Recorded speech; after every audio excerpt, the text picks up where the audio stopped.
Akash Anand. BSP ने आकाश आनंद की सभाओं को रद्द कर दिया है। बिना कारण बताए पार्टी ने रद्द किया उनके कार्यक्रम।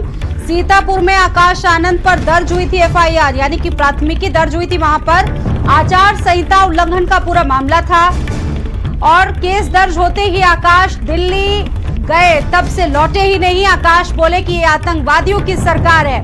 बीएसपी कोऑर्डिनेटर और मायावती के उत्तराधिकारी आकाश आनंद। तो ये इस वक्त की बड़ी खबर है, जहां तीसरा फेज जिसको लेकर जमकर प्रचार प्रसार किया जा रहा है। वहीं दूसरी तरफ अगर बात की जाए बीएसपी के महारथी आकाश आनंद की, तो आकाश आनंद फिलहाल अब जनसभाएं नहीं कर पाएंगे, क्योंकि सीतापुर में जिस तरीके से आकाश आनंद पर एफआईआर दर्ज हुई, आचार संहिता उल्लंघन का मामला उनके खिलाफ दर्ज हुआ था और केस दर्ज होते ही आकाश दिल्ली लौट गए, तब से वापस नहीं आए।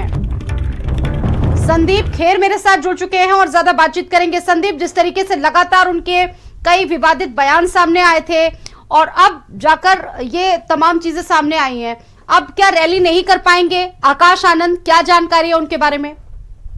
देखिए, बिल्कुल स्वाति, इन दिनों बहुजन समाज पार्टी के कोऑर्डिनेटर और मायावती के देखिए उत्तराधिकारी आकाश आनंद लगातार देखिए इस तरीके की बयानबाजी कर रहे थे, जो कहीं न कहीं से लोगों की ये कहा जा सकता है कि उम्मीदों को भी नुकसान पहुंचा रही थी।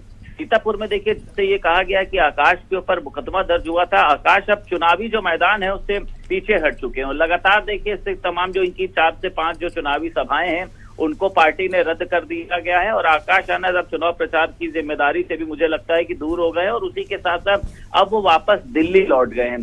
दिल्ली लौटने के बाद तमाम तरीके के जो इनके रैली के कार्यक्रम थे, जो लोगों से मिलना होता था, उन सभी कार्यक्रमों को फिलहाल जो है वो अब रोक दिया गया। तो यानी इसके पीछे देखिए ये देखा जाए कि आकाश आनंद ने जिस तरीके से उत्तर प्रदेश सरकार की तुलना देखिए तालिबान से करी थी, उन्होंने ये कहा था कि बीजेपी वाले आए तो इनको जूता मारना, इनसे सवाल करना, तो इस तरीके के जो भड़काऊ भाषण देखिए उन्होंने दिए थे।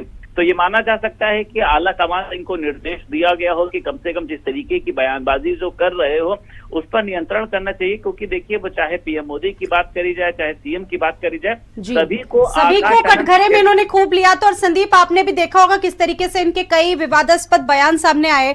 अब बड़ा सवाल यह है कि जहां पर तीसरा चरण जिसको लेकर तमाम दल एड़ी चोटी का जोर लगा रहे, वहीं आकाश आनंद अब फिलहाल चुनावी जनसभाओं को नहीं कर पाएंगे। फिलहाल आपको बहुत धन्यवाद संदीप जानकारी देने के लिए। और अगली बड़ी खबर रविदास मल्होत्रा से जुड़ी हुई, नामांकन पत्र वैध पाया गया है उनका। रविदास